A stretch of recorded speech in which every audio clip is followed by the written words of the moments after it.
ከዚህ ወደ ሳ እያዳፉ የወሰዱትን በጭካኔ እነዚያን ትልልቅ ምስማሮች የቸነከሩትን በክፋት የዝሆን አሞት ያጠጡትን ቢወሳለ በጦር የወጉትን እነዚያን ሁሉ አረመኔዎች አረመኔ ብሎ አልጠራቸውም። እንደኔ የሚያደርጉትን አያውቁምና ይቅር በላቸው ያለውን አምላክ ነው ጴጥሮስ ያየው። ያን ይቅር ባይ አምላክ፣ ያ ለይቅርታ የተሰቀለ፣ ያ ምህረትን የሰበከ፣ ያ በዝምታው ዓለምን የገዛን አምላክ ነው ያየው። አባቴ ከዚህ አምላክ ወዴት ትሄዳለህ? ሆነው ለሰሙ እንዲና እንዲ ብዬ እንደዛና እንደዚህ ብዬ ወንጌል አልነግሩም፣ ማርያምን አልነግሩም። እኔ ከሱ ማራለሁ እንጂ እኔ በተአምር መናገር አልችልም። እሱ ነው ግን አይታችኋል። የቤተክርስቲያንን አስተምሮ አንድምታውን አምጥቶ ሮሜ 8:34 እንግዲህ አንድምታችን ምን ብሎ እንደፈታ አያችኋል። ምን ብሎ እንደፈታ ለማን ነው ይማልዳል የሚለው ለማን ነው ይፈርዳል የሚለውን ቃል በቃል አንድምታችን እንደተናገረ አይታችኋል። ቅዱሳን የሚረዳ መንፈስ ቅዱስ ነው። ያለ መንፈስ ቅዱስ እርዳታ ቅዱሳን የትም ሲጀመርም ቅዱስ አይባሉ፣ የትም መሄድ አይችሉም።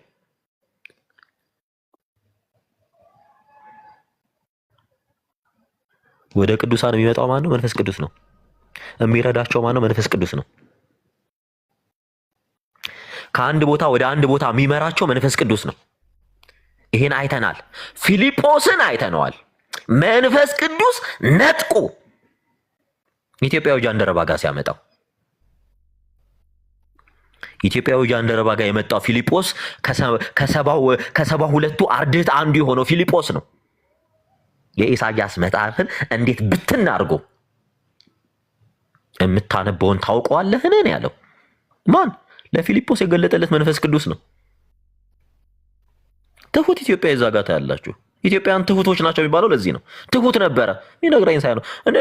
እንደኛማ ቢሆን ይሄን አምብየን እንደዚህ ነው አንቻለም። በጣም ቅንና ትሁት ነበረ ጃንደረባው።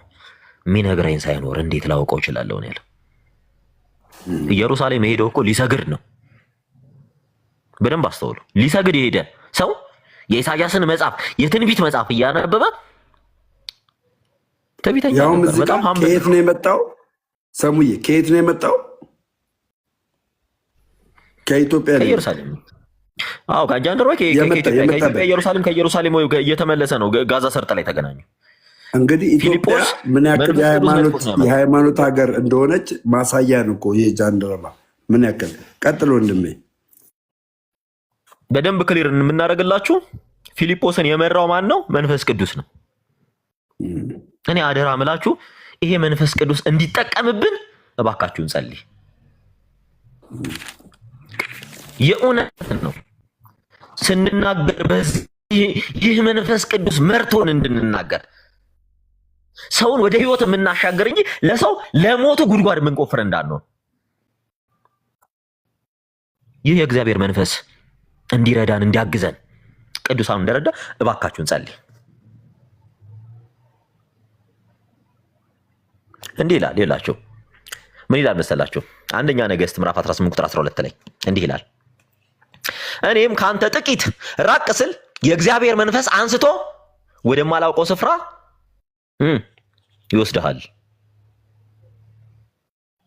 ሌላ ቦታስ እንዴት ከቅዱሳን ጋር መንፈስ ቅዱስ እንደሚሰራ በብሉይ ኪዳን ዘመን እንኳን መንፈስ አነሳኝ በኋላይም የእግዚአብሔር ክብር በቦታው ይባረክ የሚል የጽኑ ንውጥውጥሳ ድምጽ ሰማው ሕዝቅኤል ላይ።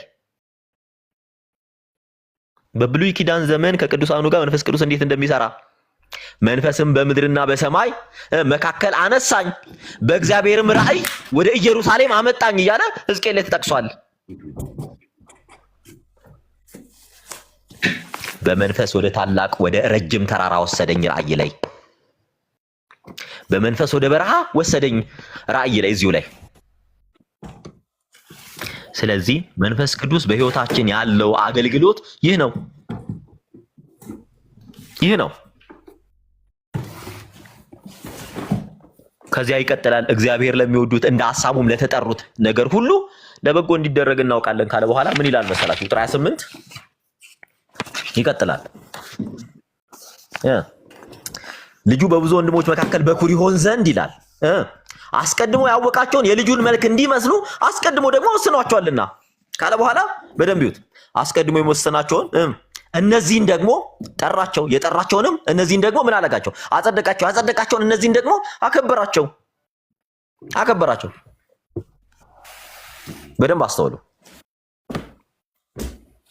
ቁጥር 30 ላይ ነን። እግዚአብሔር እንግዲህ ስለዚህ ነገር ምን እንላለን ካለ በኋላ እግዚአብሔር ከኛ ጋር ከሆነ ማን ይቃወመናል ይላል። ለገዛ ልጁ ያራራለት ነገር ግን ስለ ሁላችን አሳልፎ የሰጠው እያለ ይቀጥላል። ያው ከእርሱ ጋር እንዴት ሁሉ ነገር እንዲያው እንዴት አይሰጠንም ካለ በኋላ እግዚአብሔር የመረጣቸውን ማን ይከሳቸዋል? የሚያጸድቅ እግዚአብሔር ነው። የሚኮንንስ ማን ነው ካለ በኋላ የሞተው ይልቁንም ከሙታን የተነሳው በእግዚአብሔር ቀኝ ያለው ደግሞም ስለኛ የሚማልደው ክርስቶስ ኢየሱስ ነው። በደንብ ይዩት። ይሄን ክፍል ሲያብራራው ምን ይላል? ያው እዚህ ጋር ደግሞ ስለኛ የሚማልደው የሚለው በመስቀል ላይ አባት ሆይ የሚያደርጉትን አያውቁምና ይቅር በላቸው ብሎ የተናገረውን የሚያስታውስ ነው። ቅዱስ ዮሐንስ አፈወርቅ ሴንት ጆን ክሪሶስቶም በዕብራውያን ምዕራፍ 5 ቁጥር 7 ሲተረጉም ጌታችን ይህች ጽዋ ከእኔ ትለፍ ብሎ የጻፈውን የማቴዎስ ወንጌል ምዕራፍ 16 ቁጥር 39 እስከ 42 ያለውን መከራ ከምዕመናን ይለፍ ይራቅ ብሎ ለምዕመናን ጸለየ እንጂ ከሞት አድነኝ ብሎ አልጸለየም በማለት ሴንት ጆን ክሪሶስቶም በአራተኛው ክፍለ ዘመን የነበረ አባት በአንዲቷ ቤተክርስቲያን ውስጥ ፈታው ተርጉሞታል። ስለሆነም ጌታችን የጸለየው ለምዕመናን ነው። ጌታችን ጴጥሮስን ስምዖን ስምዖን ሆይ እነሆ ሰይጣን እንደ ስንዴ ሊያበጥራችሁ ለመነ፣ እኔ ግን እምነትህ እንዳይጠፋ ስለ አንተ አማለድሁ ብሎታል። ይህ ሁሉ የሆነው በምንድን ነው? በስጋ ወራት ነው። የጸለየው እርሱ ጉለት ኖሮበት አይደለም። ስለኛን የጸለየው ስለኛን ያማለደው እያለህ እኮ ነው። ስለአማኙ ማለት ስለ ኢአማኙ ሳይሆን ስለአማኙ ኢአማኝ አይመለከተውም። እዚህ ጋር ኢአማኝ ምን መች መጣ? መጀመሪያ ጌታችን በመስቀል ላይ አምላኬ አምላኬ ስለምን ተውኸኝ ብሎ የጸለየውን መተርጉማን ለምን ምዕመናንን ተውህብኝ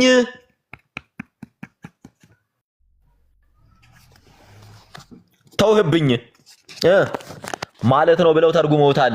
የማቴዎስ ወንጌል ምዕራፍ 27 ቁጥር 46 የማርቆስ ወንጌል ምዕራፍ 15 ቁጥር 34 ስለዚህ ሐዋርያው ደግሞ ስለኛ የሚማልደው ማለቱ ጌታችን በዕለተ ዓርብ የጸለየውን ሊነግረን ነው እንጂ ወደፊት ጎንበስ ቀና ጠብር ግፍ እያለ ክርስቶስ ኢየሱስ አብን ይለምነዋል ማለት አይደለም።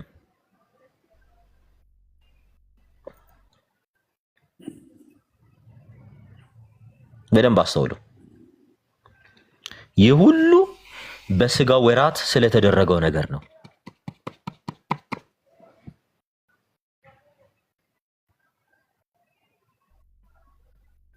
ይሄ ሁሉ በስጋው ወራት ስለተደረገው ነው። በዚህ ሰዓት ክርስቶስ ኢየሱስ አብን እባክህ አብ እያለ ጎንበስ ቀና ጠብር ግፍ እያለ አብን የሚለምን አምላክ የለንም። እንዲህ ብሎ የሚያምን ሰው ካለ ሲጀመር ኢየሱስ ክርስቶስ አምላኩ መሆኑን የካደ ነው። ማልዷል በስጋው ወራት። ያስ እስካሁን ላለነው ክርስቲያኖች ያ ይሰራልናል። እስካሁን ላለነው የመስቀሉ ቃል እያለ የተናገረ ለሚጠፉት ሞኝነት፣ ለኛ ለምንድን ግን የእግዚአብሔር ኃይል ነው ሲል መስቀሉ ላይ ምን ተናገረ? ስለኛ ይማልድ ነበረ። ሞት እንዲያልፈን አሸናፊዎች እንድንሆን ድል ነሺዎች እንድንሆን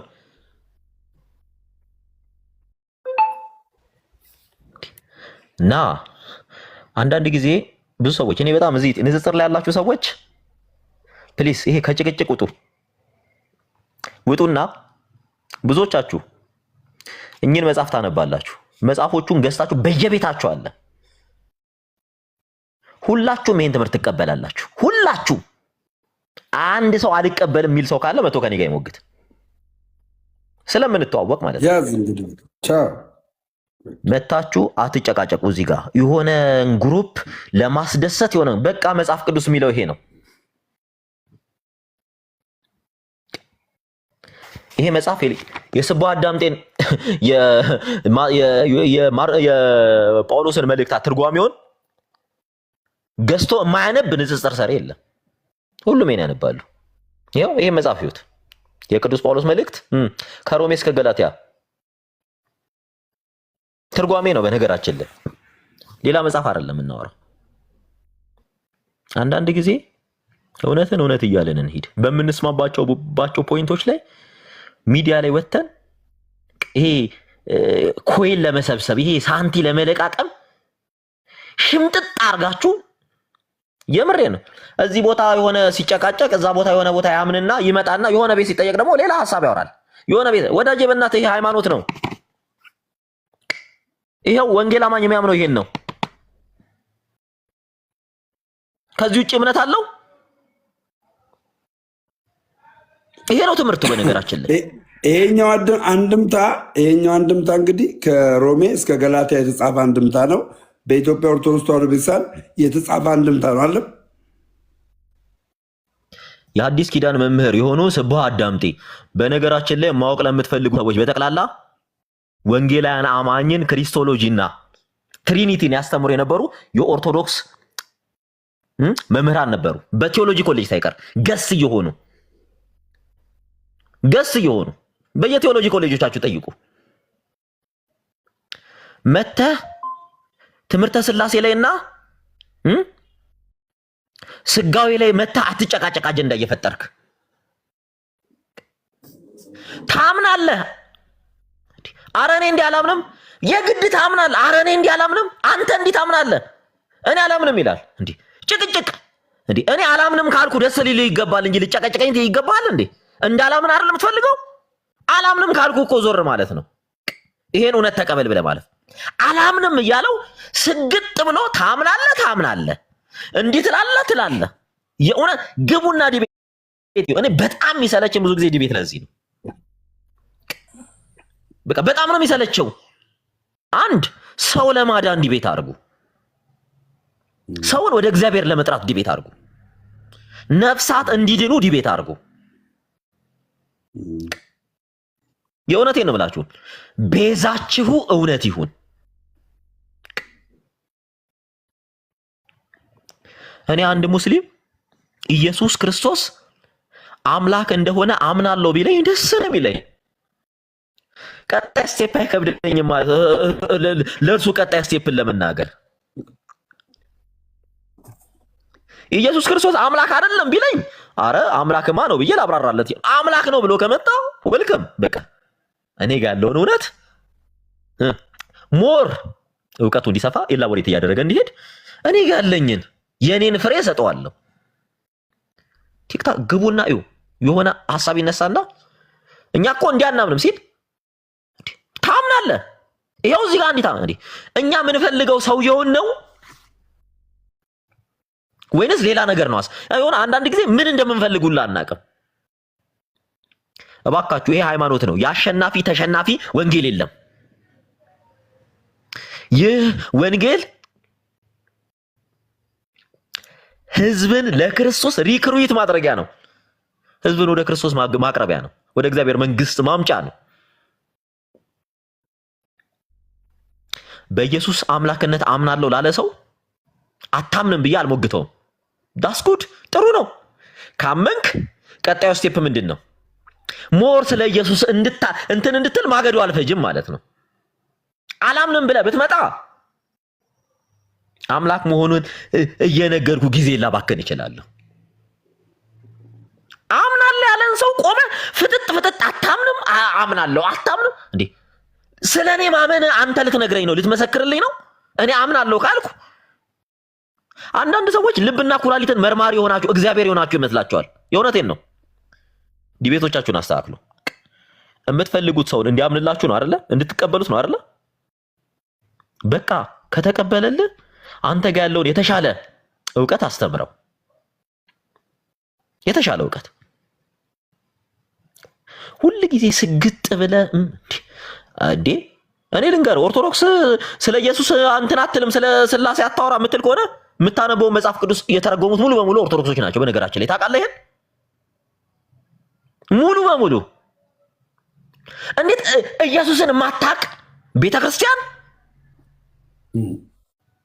እንዴት እኔ ሂዱ በእናታችሁ ከፍ ብላችሁ ሄዳችሁ የተማሩትን ፕሮፌሰሮችን ዶክተሮችን ጠይቋቸው። በቃ ከጥላቻ እንውጣ። ስህተት ያለበት ቦታ ላይ ስህተት ላይ እዚህ ጋር መጥተህ ይሄ ስህተት ነው ብለህ እናውራ። ስህተት ላይ እውነትን ግን እውነት ብለህ እለፍ። ማርቲን ሉተር እኮ ካቶሊክን ተቃውሞ ሲወጣ መጽሐፍ ቅዱስ ልክ አይደለም ብሎ አይደለም የወጣው። መጽሐፍ ቅዱሱን ይዞ ነው ሲሞግት የነበረው። የነሱን ትምህርት መጽሐፍ ቅዱስ እንዲህ ነው የሚለው፣ እናንተ ግን እንዲህ ያደረጋችሁ ነው የሚለው።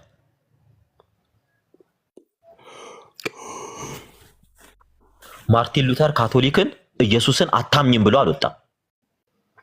ስላሴን አታምኑም ብሎ አልወጣም። በደንብ አስተው። ከሪፎርመሮቻችን ጀምሮ ስትመጡ በዚህ ልክ የመጣ የለም። አሁን ላይ ግጥብ ያለ ጥላቻ ነው እያየን ያለ ነው። ወዳጄ ሰውን መመለስ ካለብን መጀመሪያ በፍቅር እንቀራረፍ። መድረካችን ወንጌል ይሽተት። ኢየሱስን የሚል ጠረን ይኑረው። ስለሱ ከማውራታችን በፊት አፕሮቻችን በጣም ዘጊ ነው። አፕሮቻችን የሆነ በቃ ምድራዊ ርስት ለማስከበር እዚሁ አንድምታ ላይ የገላትያ ምዕራፍ 3 ቁጥር 27 እስቲ ፍቹንም በዛ ውስጥ እንመልከት። ገላትያ ምዕራፍ 3 ቁጥር 27 ከ26 ጀምሮ ማንበብ ትችላለህ። በነገራችን ላይ እያነበበ ያለው አንድምታ የኛ የኢትዮጵያ ኦርቶዶክስ ተዋሕዶ ቤተክርስቲያን የተጻፈ ነው እና የሚገርም ነው። ዛሬ እንግዲህ ሰሙ ማለት ለዚህ ነው እተማመንበታለሁ። እውቀት አለው። ኦርቶዶክስ ተዋሕዶ ቤተክርስቲያን ጠንቅቆ የሚያውቅ ልጅ ነው። እኔ አሁን ለሰሙ እንዲና እንዲህ ብዬ እንደዛና እንደዚህ ብዬ ወንጌል አልነግረውም፣ ማርያምን አልነግረውም። እኔ ከሱ ማራለሁ እንጂ እኔ በተአምር መናገር አልችልም። እሱ ነው ግን አይታችኋል። የቤተክርስቲያንን አስተምሮ አንድምታውን አምጥቶ ሮሜ 8:34 እንግዲህ አንድምታችን ምን ብሎ እንደፈታ አያችኋል። ምን ብሎ እንደፈታ ለማን ነው ይማልዳል የሚለው ለማን ነው ይፈርዳል የሚለውን ቃል በቃል አንድምታችን እንደተናገረ አይታችኋል። አይታል። እንደገና ደግሞ ከሉቃስ ወንጌል ምዕራፍ 22 ላይ እንግዲህ በሰይጣን እንደ ስንዴ ሊያበጥራችሁ በፈለገ ሰዓት እኔ ግን ስለእናንተ ማለድኩ እያለ ስለ አማኞቹ ስለነ ሐዋርያት ኢየሱስ ክርስቶስ እንዴት እንደማለደ ያሳያል። እና ይህንን 8:34 ከዚህ በኋላ ከአእምሯችሁ አውጡ። ቴንኪው። ቀጥሎ ወንድሜ እስቲ ገላትያ 3:27 ስለ ክርስቶስን ስለመልበስ የሚናገርበት ፓርት ነው እና አንድምታው ምን ብሎ እንደሚተረጉሙ ነገራችን ላይ አንድምታውን እንየው።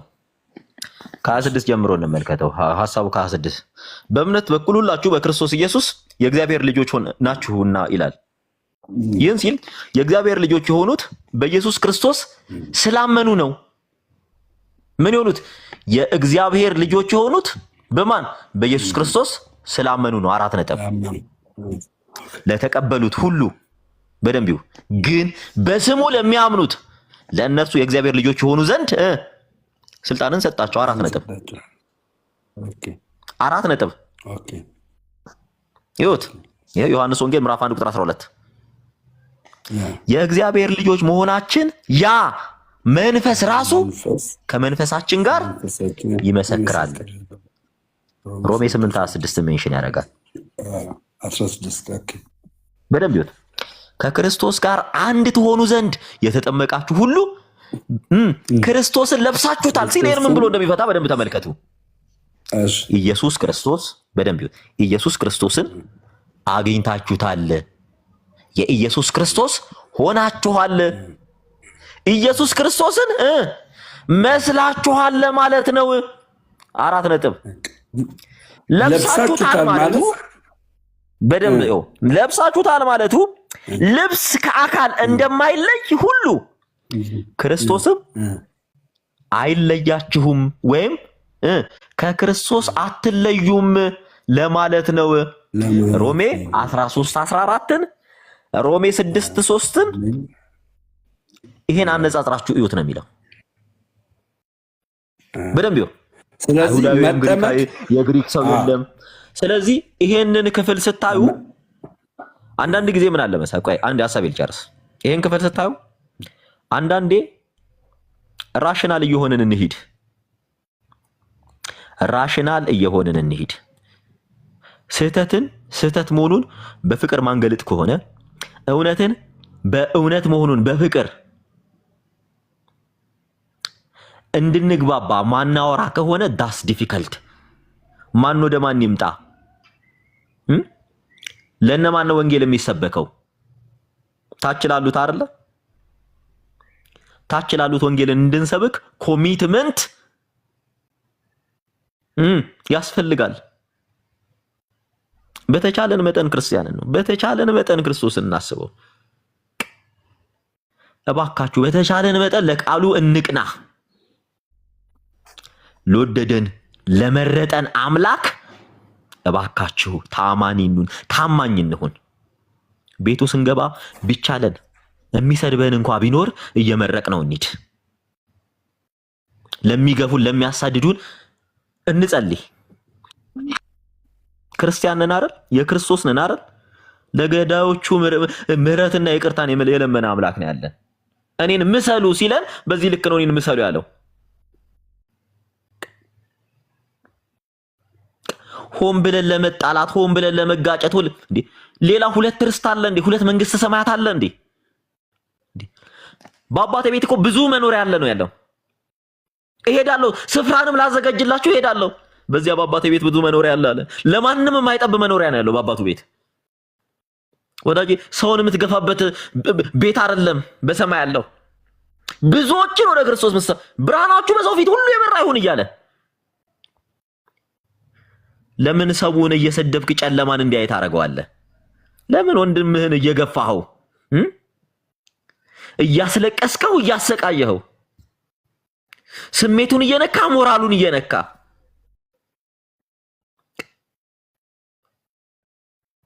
እባካችሁ በቃ እኛ የእውነት እማያይ ከመሰለን ጌታ ያየናል። የሚያየንን አምላክ እንመልከተው። ለአንዲት ቅጽበት የጴጥሮስን አይን እንመልከት። ለአንዲት ቅጽበት ያ የርህራሄ አይኑን የምንመለከትበት የጴጥሮስን አይን እንዋስ። ጴጥሮስ እኮ ቀና ሲል ያየው የርህራሄን አይን ነው፣ የምህረትን አይን ነው፣ የቸርነትን አይን ነበር ያየው። የኢየሱስን አይን ሲመለከት እባካችሁ በህይወታችን ለአንዲት ቅጽበት እንኳን የጴጥሮስን አይን እንዋስ። ለሁሉ ነገር ተሸናፊ እንሆናለን።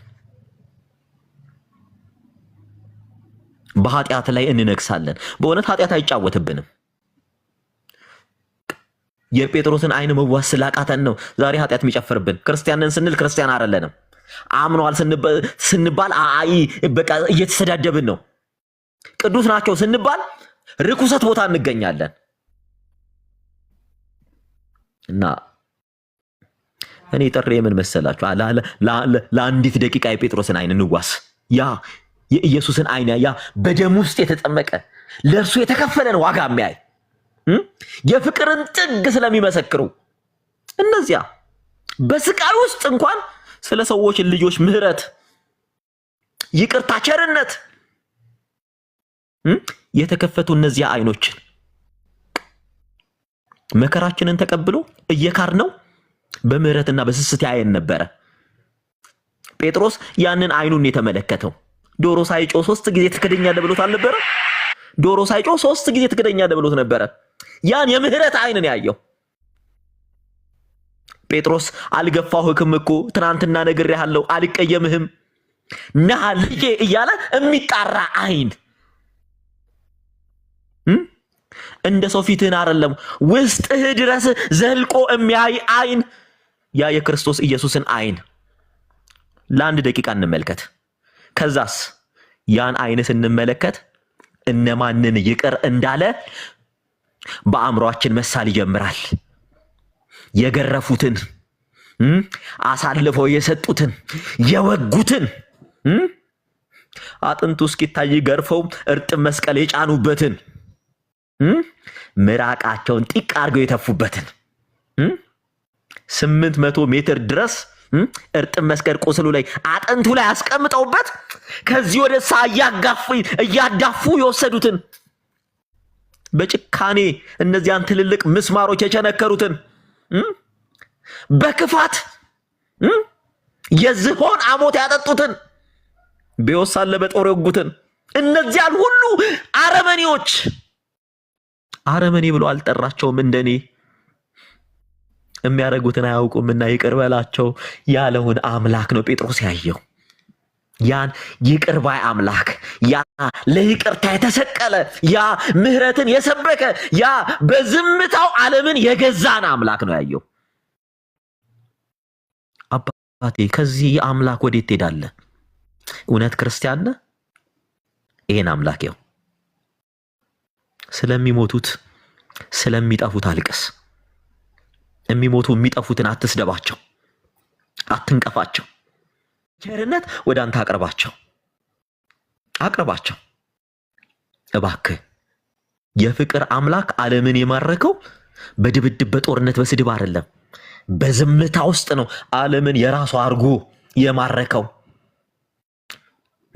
ዱላ ሳይቀጥፍ ጦር ሳይመዝ ፈረሰኛ ተዋጊዎችን ሳያሰልፍ በዝምታ የመንግስቱ ወንጌል በዓለም ሁሉ እንዲሰበክ ያደረገው ይህ ኢየሱስ ነው። ወዳጄ ያገኘነውን አጋጣሚ ይሄን ጌታ ለማክበር እንጠቀም። ወንጌል ሰላም ነው። ወንጌል ፍቅር ነው። ወንጌል መጠራት ነው። ወንጌል ክብራችን ነው። ወንጌል ሞገሳችን ነው። አልማዝ ወርቃችን ነው። ማጌጫችን ነው። መጎናጸፊያችን ነው። ወደ ዘላለማዊው ዓለም መሻገሪያችን ነው። ወንጌል ክርስቶስ ኢየሱስ ነው። እርሱ የዘላለም ሕይወት ነው። በእርሱ ዘንድ የዘላለም ሕይወት አለ። በእርሱ ዘንድ የዘላለም ረፍት አለ። በእርሱ ዘንድ በሰላም ወጥቶ መግባት አለ። በእርሱ ዘንድ በሰላም ተኝቶ መነሳት አለ። በእርሱ ዘንድ ተስፋ ለቆረጡ ሁሉ ተስፋ አለ። በእርሱ ዘንድ ብርሃን አለ። ጨለማ የለም። ስለዚህ አምላክ እንናገር፣ ይሄን አምላክ እንስበክ። ሁሉን ከድቅድቅ ጨለማ ወደሚደነቅ ብርሃን የሚያሻገረው ይሄ አምላክ ነው። ሁሉን ከሞት ወደ ሕይወት የሚያመጣ ይሄ አምላክ ነው። ለሁሉም ይገለጥ አምላክ፣ እንደ ምድራዊ ገዢዎች ትዕቢተኛ ያልሆነ ልቡን ላነጻ ሁሉ አለው ልጅ የሚል ክዶት ለሄደ ሁሉ እጁ የተዘረጋ እንደ ሰው ውለታ ማይቆጥር ትናንትና ሰድበኛል፣ አስቀይመኛል፣ ክደኸኛል የማይል ጎንበስ ብሎ ተንበርክኮ የካደውን እግር ያጠበ ማበሻውን አንስቶ የካደውን ይሁዳ እግር ያበሰ ጴጥሮስን ያጠበ ወደ መከራ ሲሄድ እኮ አንድም ሰው አልነበረም ከዮሐንስ ውጭ አጠገቡ። ሁሉም ትተው ተበትነው ነበረ። ሁሉም አንድም ሰው አልነበረም። ከእናቱ እና ከሁለቱ ማርያሞች እና ከዮሐንስ ውጭ አጠገቡ አንድ ሰው አልነበረም። ያ የአምስት ገበያ ህዝብ በምድረ በዳ ሲያበላቸው ሲያጠጣቸው የነበረ እነዚያ ሁሉ አልነበሩም። እንደውም ተሰብስበው ስቀለው ግደለው ሲሉት ነበር። ወዳጆቹ እንኳን ከድተውት ነበር። የካዱትን ወገኖች ወዳጆቹን እናንተ ክዳችሁኛል ወግዱ ያላለ ኑ ብሎ በ12ቱ ነገደ እስራኤል እንዲፈርዱ ስልጣን የሰጣቸው የሾማቸው ጸጋ መንፈስ ቅዱስን ያገናጸፋቸው ብንክደው እንኳን ያልካደን ብንገፋው እንኳን ያልገፋን ስንሸሸው የተከተለን ስንበተን የሰበሰበን ትተነው ያልናቀን ቸል ያላለን እባካችሁ ይሄን አምላክ እንየው። እኔንና አንተን እኔንና አንቺን ወደ ቤቱ አምጥቶን የለ ስለሱ እንድንናገር ጸጋውን ሰጥቶን የለ እባካችሁ ስለኔና ስላንቺ ስለኔና ስላንተ ህይወታችን በደንብ ነው የምናውቀው። ከኔና ካንተ ከኔና ካንቺ በላይ ኃጢአተኛ ነበር እንዴ? እባካችሁ ከክርስቶስ ርቀው ያሉትን በፍቅር እናንጣቸው።